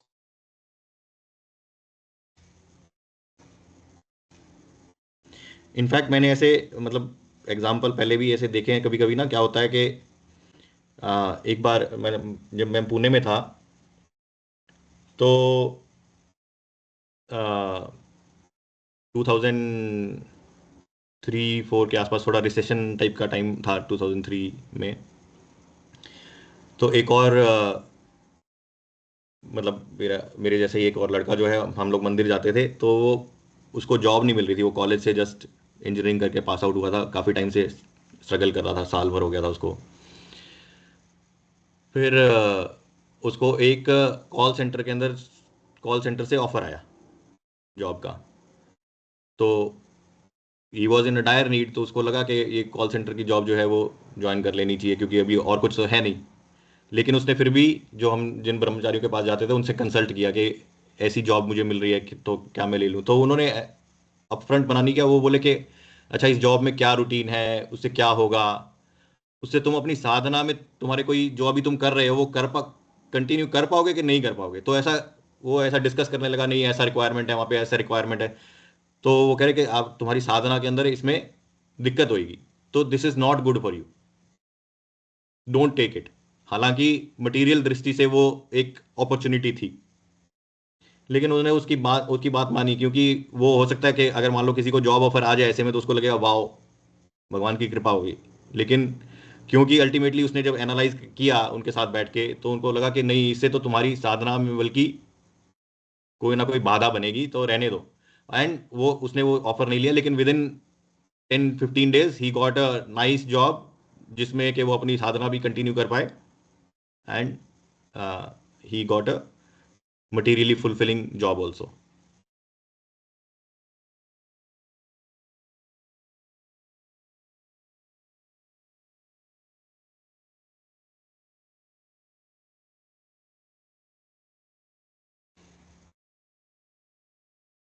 ये बेसिकली हम किस चीज़ को प्रायोरिटाइज करते हैं हम अपने जीवन में। ये कोई ऐसा ये सत्वगुण तमोगुण रजोगुण ये ऐसे नहीं है कि कोई एक तमोगुणी व्यक्ति है तो वो पूरा तमोगुणी है। कुछ ना कुछ एलिमेंट्स हर तरह के होते हैं। जैसे आरजीबी होता है ना, कलर्स, 3 कलर प्राइमरी कलर्स हैं, लेकिन उससे अल्टीमेटली कितने बनते हैं, 65,000 कितने कलर्स बना लेते हैं लोग।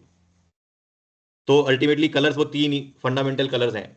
तो इवन जो जानवर भी होते हैं, वो जानवर भी अलग अलग तरह के अलग अलग गुणों में बोले जाते हैं। जैसे कि शेर को मोड ऑफ पैशन का रजोगुण का प्रतीक माना जाता है, क्योंकि वो बहुत महत्वाकांक्षी होता है, उसको जंगल का राजा बनना होता है। इसी तरह से गाय को बोला जाता है कि वो सत्वगुणी स्वभाव की होती है, क्योंकि वो काफी करुणामयी होती है। वो मतलब दूध जो है उसका सब यूज करते हैं, और सिंपल खाना होता है उसका, घास खाती है, और काफी केयरिंग होती है। इवन अपने बछड़ों के लिए भी और इवन मनुष्यों के लिए भी काफी केयरिंग माना जाता है गाय को।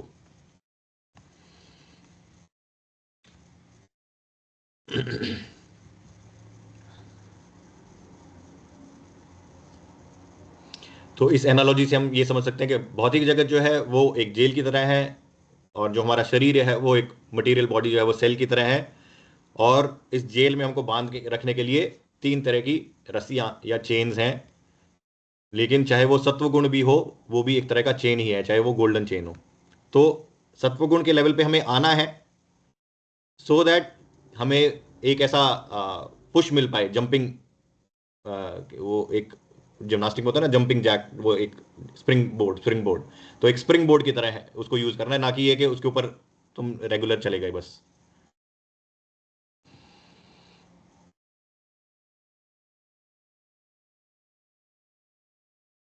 नौ सवा नौ बज गए। एक्चुअली कर्मा हम लोग शुरू ही नहीं कर पाए ज़्यादा, इसके बाद बस ये शुरू ही होने वाला है, but I think we can pause here and we can take, या ये टाइम का एक 5 मिनट का एक दो स्लाइड्स ही हैं, वैसे हम ये डिस्कस कर चुके टाइम ऑलरेडी, कि किस तरह से ब्रह्मा जी का टाइम इतना विशाल है, और देवता भी जो होते हैं उनका भी जीवन काल जो है बहुत लंबा होता है, और मनुष्य जीवन काल जो होता है बहुत छोटा होता है, और ब्रह्मा जी का पूरा जीवन काल जो है महाविष्णु के एक श्वास की तरह होता है। तो what to talk about spiritual world, जहाँ पे कि टाइम का कोई कॉन्सेप्ट ही नहीं है, शाश्वतता को हम कैसे समझ सकते हैं कि शाश्वतता में जैसे टाइम जो है वो स्लो होता जाता है, जैसे जैसे हम ऊपर जाते हैं, ब्रह्मलोक तक जाते हैं, तो इतना स्लो हो जाता है कि उनका जो एक दिन है यहाँ पे करोड़ों करोड़ों साल का होता है।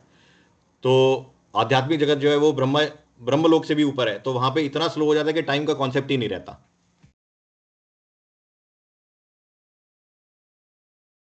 ये दोनों डेफिनेशन देनी इसलिए जरूरी है क्योंकि कर्म में ये दोनों डेफिनेशन काम आती है। कि कर्मा क्या है? कर्म वो जो है, हम जो एक्टिविटी गुणों के अंदर बंध के किसी एक particular time and place and circumstance में करते हैं, उसको कर्मा बोलते हैं, इसलिए ये दोनों इंट्रोड्यूस किया है। तो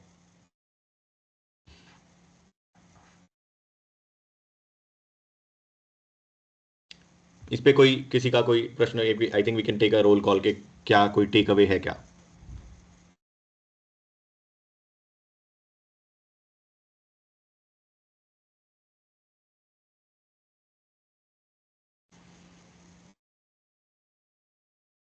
मानसी माता जी।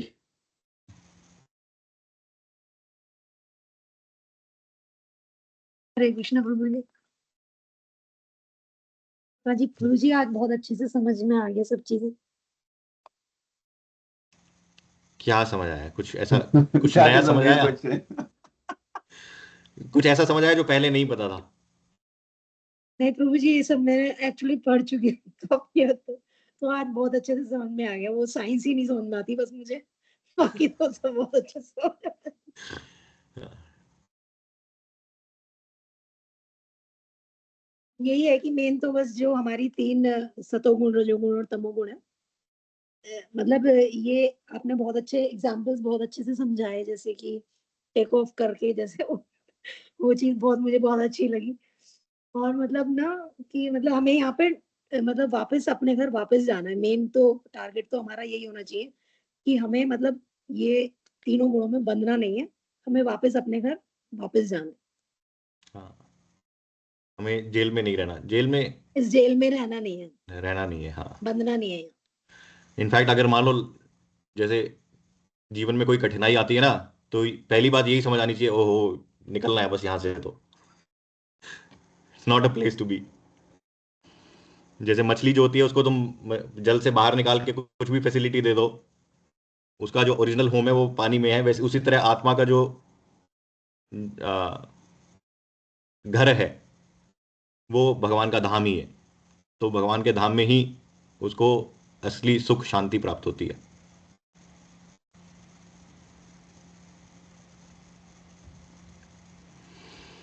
कुशाल प्रभु। So, Hare Krishna, everyone. To summarize, I think हमें सतोगुणी काम जो एक्टिविटीज करते हैं उसका वो टुवर्ड्स सतोगुणी ले जाए वैसे काम करने चाहिए, specially during the morning time. And हमें कर्म करना चाहिए, फल की चिंता नहीं करो, right, and try to achieve भगवत प्राप्ति. That's our end goal. That should be our end goal, yes.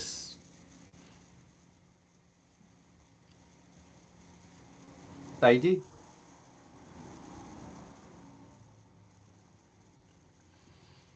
Hare Krishna everyone to everyone. बस मेन तो ये है कि जो हम सत्वगुण यदि हमें आता है तो हमें अभिमान में नहीं रहना चाहिए, और उसको मतलब अपने मन में, एक तो सबसे पहले कि हम अपने मन से ईर्ष्या, मद, मोह, मत्सर जो भी हमारे अवगुण हैं उन्हें निकाल दें। पर अगर हम ये सब चीजें अपने मन से निकाल देंगे तो तभी हम सत्वगुण की ओर बढ़ सकते हैं। यदि ईश्वर, मेरा मानना ये भी है, मतलब गीता में ही पढ़ा हुआ है कि जैसे जो हमारे पास कठिनाइयां आती हैं वो भी ईश्वर की कृपा ही है। जो हमारे पुराने प्रारब्ध है तो भगवान जो है उन्हें हमें कष्टों के रूप में देके और उनसे हमें दूर करता है। तो ये कठिनाइयां या जो परेशानियां हमारे जीवन में आती हैं वो भी ईश्वर की कृपा ही है। हरे कृष्ण। ये परेशानी अगर हमको भगवान के पास लेके जाती है तो वो कृपा ही है।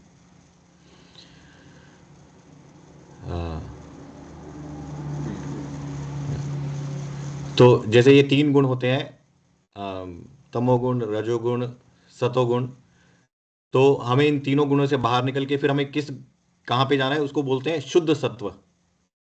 जो शुद्ध सत्व होता है उसके अंदर सत्व गुण की क्वालिटीज तो होती हैं, पर उसके अंदर सत्व गुण की वो क्वालिटीज नहीं होती जो उनको बांधती हैं।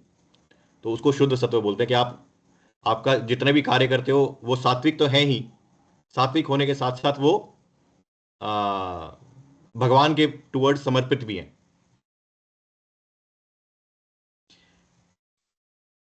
तो लेकिन जैसे प्रभु जी ये जो शुद्ध तत्व है जो ये हमें तभी आएगा ना यदि हम सत्वगुण की ओर जा रहे हैं, लेकिन यदि हमारे मन में अभिमान है तो ये शुद्ध तत्व कैसे आएगा? तो सबसे पहले तो ये ईर्ष्या को और अभिमान को बाहर निकालना होगा। ईर्ष्या और अभिमान को बाहर निकालने के लिए अलग से एफर्ट नहीं करना पड़ेगा, भक्ति करोगे तो ईर्ष्या और अभिमान साथ ही निकल जाएंगे।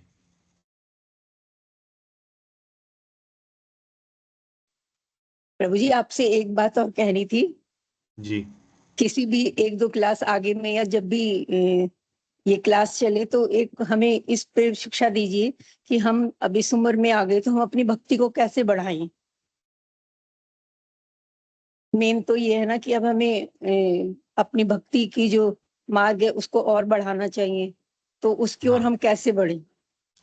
हाँ बिल्कुल, अभी हमारा एक सेशन और लगेगा आई थिंक, जिसमें हम कर्मा को फिनिश करेंगे, फिर थोड़ा सा योगा के ऊपर डिस्कस करेंगे जो कि रिलेटेड है। कर्मा और योगा जो है वो काफ़ी रिलेटेड है। उसके बाद जो हमारा प्रैक्टिकल एप्लीकेशन है, वो प्रैक्टिकल एप्लीकेशन यही है कि हम अपने भक्ति को कैसे कल्टीवेट करें। जैसे नवविधा भक्ति होती है ना, भक्ति के 9 प्रोसेसेस, नवविधा भक्ति काफ़ी सुना होगा, वहाँ पे इंडिया में काफ़ी कथाएं रहती है, उसमें श्रवण कीर्तन, तो ये सब प्रोसेसेस हैं।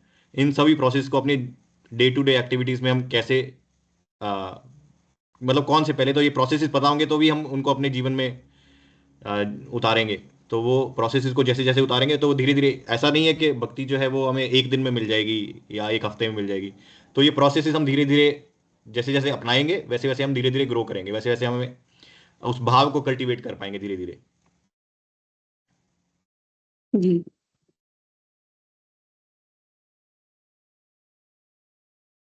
अंकित प्रभु। हरे कृष्णा। हाँ प्रभु, आज का टेक अवे कि हमें पुण्य कर्म या सतोगुण तो करना ही है, पर उसका अहंकार नहीं होना चाहिए, वो भगवान को समर्पित करके। आई थिंक जो प्रभु ने वो रनवे वाला एग्जांपल दिया वो काफी वो था कि हमें जाना तो रनवे से ही पड़ेगा, तो सतोगुण की तरफ जाना है, बट वहां पे स्टक नहीं होना है, भगवान को समर्पित करके आगे की तरफ बढ़ना है। थैंक यू जिया जी और प्रियंका। आनंद प्रभु जी।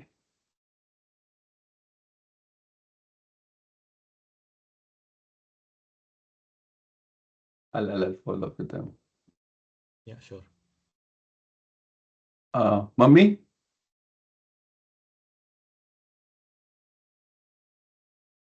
हरे कृष्णा। हरे, जैसे आपने बताया कि गोल्डन, सिल्वर और आयरन 3 रस्सियां जो हमें बांध कर रखती है। जी। तो ये बहुत अच्छा लगा। हम तो सत्वगुण और रजोगुण और तमोगुण में खाने के लिए सोचा करते हैं कि सत्वगुण में अच्छे खाने, रजोगुण में कड़वे खट्टे, और तमोगुण में। बासी। पर ये हाँ। सब आपने बताया कि सतोगुण में हमें आगे बढ़ना है, इससे भी ऊपर बढ़ना है, और सिल्वर भी हमारे लिए जरूरी है, और तमोगुण भी हमारे लिए जरूरी है, निद्रा लेना भी। तो ये पॉइंट हमें बहुत अच्छे लगे मुझे। हाँ, ये तीनों चीजें जरूरी है, लेकिन हमें पता होना चाहिए कि ये तीनों चीजें हमें कितनी मात्रा में और किस लिए कितनी चाहिए, मात्रा में? हाँ जी, हाँ कितनी जी, मात्रा हाँ में और जी, किस लिए चाहिए, उसका अल्टीमेट हाँ गोल जी, क्या है। ऐसा नहीं है कि जैसे हम अच्छा खाना खाते हैं, शुद्ध हाँ जी, शाकाहारी खाना खाते हैं, सत्वगुणी खाना खाते हैं, सात्विक खाना खाते हैं, तो हाँ सात्विक जी, खाना हमें अपनी हेल्थ के लिए, प्राइमरी गोल हेल्थ के लिए नहीं खाना, हेल्थ अच्छी होगी उससे, लेकिन हमें हेल्दी क्यों रहना, ताकि हम भक्ति कर पाए। भक्ति। तो वो आपका वाई उसके अंदर जो है ना, कि आप ऐसा क्यों करना चाहते हो, वो सिद्ध होता है। नहीं तो आप हेल्दी क्यों रहना चाहते हो, हम हेल्दी इसलिए रहना चाहते हैं कि हम यहाँ पे लंबे समय तक रह पाए, लंबे समय तक अपनी इंद्रिय तृप्ति कर पाए, वो कारण नहीं है। हम हेल्दी इसलिए रहना चाहते हैं कि हम भक्ति अच्छे से कर पाए। हाँ जी, तो हेल्दी रहना जी, जरूरी है, उसके लिए सत्व गुण में सात्विक खाना खाना भी जरूरी है, पर उसका जो जी, क्यों है वो हमें सत्व से शुद्ध सत्व की ओर लेके जाता है। और ये आपने बताया सतोगुण में जैसे सुबह का समय, और रजोगुण में दोपहर का समय, तमोगुण जैसे, ये पॉइंट अच्छे लगे, हम्म ठीक समझ में आया कि सुबह का जो कार्य करते हैं वो बहुत अच्छी तरह होता है। जैसे और ये बात ना सबको बैक ऑफ द माइंड कहीं ना कहीं पता है, इसको टेक्निकल हाँ टर्म्स में नहीं पता, लेकिन जैसे हाँ जितने भी जी, बार्स हैं वो रात को क्यों खुलते हैं, सुबह सुबह कौन सा ऐसा बार होता है जो सुबह अर्ली मॉर्निंग खुलेगा, ब्रह्म मुहूर्त में बार खुल रहा है? नहीं, वो रात को खुलता है, क्योंकि टेंडेंसी जो जीव की है वो तमोगुण में जाने की आ चुकी होती है, तो उसकी सेल बढ़ेगी उसमें, क्योंकि वो एक फेवरेबल एनवायरनमेंट है। जी,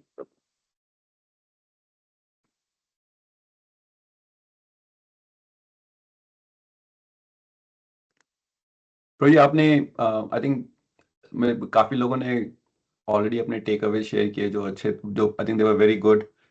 I think one of the thing that I was reflecting on, जब आप बता रहे थे कि हम मटेरियल वर्ल्ड में क्यों आते हैं, मतलब हम इस भौतिक जगत में क्यों आते हैं, और आपने कारण बताए थे कि because of the desire and hate. I think मतलब मेरे को लगता है कि we should have desire and hate, but it should be for the right thing. जब हम भगवान से विमुख हो जाते हैं, and we have wrong desires, uh, that's when we basically come to this material world. We need to fix our desires, uh, and we need to build hate, but for the right things, um, to sort of get out of the material world. एक भौतिक जगत की towards negative outlook कभी कभी help करता है कि उससे ना आप विरक्ति कल्टीवेट कर पाओ, वैराग्य कल्टीवेट कर पाओ, नहीं तो आसक्ति बढ़ती जाती है। अगर हम कभी कभी क्या होता है, सत्वगुण में यही होता है कि हाँ, ये भौतिक जगत भी जो है ये अच्छा है, इसमें कोई दिक्कत नहीं है, इसमें हम यू नो उसकी अच्छाइयाँ हम देखने लग जाए, जो कि अच्छी बात है, देखनी चाहिए, लेकिन इतनी ज्यादा नहीं देखनी चाहिए कि तुम्हें लगे कि हाँ यही अच्छा है। अच्छा। तो हमें कभी कभी जो भौतिक जगत के टुवर्ड्स एक नेगेटिव आउटलुक है वो हेल्प करता है अपना रिनंसिएशन कल्टीवेट करने के लिए। लेकिन ऐसा नहीं है कि रिनंसिएशन ही हमारा गोल बन जाए, वो भी एक एक और तरह का एक्सट्रीम होता है, जिसमें जो ये जैसे जिसको हम बोलते हैं ना मायावादी, तो वो भी एक तरह का एक नेक्स्ट लेवल ऑफ सत्व गुण कह सकते हो, जिसमें आपका भौतिक कोई भी इच्छा नहीं है, लेकिन फिर भी भगवान के प्रति प्रेम नहीं कल्टीवेट कर पा रहे, और आपको लगता है कि मैं मतलब पीसफुल हो जाऊंगा, मोक्ष पालूंगा, जन्म मृत्यु के चक्कर से छूट जाऊंगा, लेकिन उसमें भी कहीं ना कहीं ये होता है कि मैं छूट जाऊंगा, तो एक मैं जो है ना वो जाता नहीं है। हम्म। तो भगवान के थ्रू वर्ड्स हम जो प्रेम कल्टीवेट करते हैं, भक्ति जो है, तो उसमें ऐसा नहीं रहता कि हाँ मुझे किसी तरह का उससे बेनिफिट होगा, मैं भौतिक जगत से छूट जाऊंगा। वो धीरे धीरे स्टार्टिंग स्टेज के लिए अच्छा है वो, कि आप क्योंकि हमारा मोटिवेशन जो है वो ऐसा नहीं आएगा कि हाँ भगवान के लिए सब कुछ करो, मोटिवेशन ऐसा ही है कि हमारे लिए क्या है। लेकिन जब हम उस प्लेटफॉर्म से शुरू करेंगे कि हाँ हमारे लिए क्या है, कि हम इस भौतिक जगत से छूट जाएंगे, भौतिक जो सफरिंग्स होती है उनसे छूट जाएंगे, that is a good starting point. लेकिन फिर हम भक्ति के प्रोसेस को जैसे जैसे अपनाते हैं और उसमें ग्रो करते हैं, तो वो उसके अंदर जो भी मैं होता है कि मेरे लिए क्या है, वो भी छूट जाता है। जब वो छूट जाता है तो फिर आप प्रेम और भाव के प्लेटफॉर्म पे भक्ति कर सकते हो। जी, thank you. Shweta, you want to add something? I think हमने ऐड कर ही दिया। जो मेरा टेक अवे वो यही था कि तमोगुण is also necessary and some things are important in tamogun, like you said, ki hate something we really need to hate so that we don't do those things. So same takeaway as everyone said.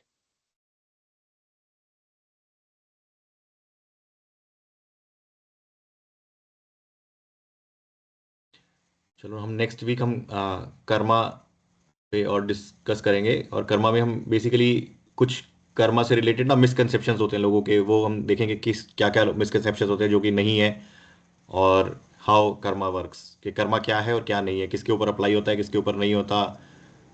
कुछ examples भी देखेंगे, अगर मान लो कुछ stories याद आई तो वो भी डिस्कस करेंगे। तो ये भगवत गीता के जो 5 टॉपिक हैं वो हम पांचों टच हो जाएंगे हमारे। या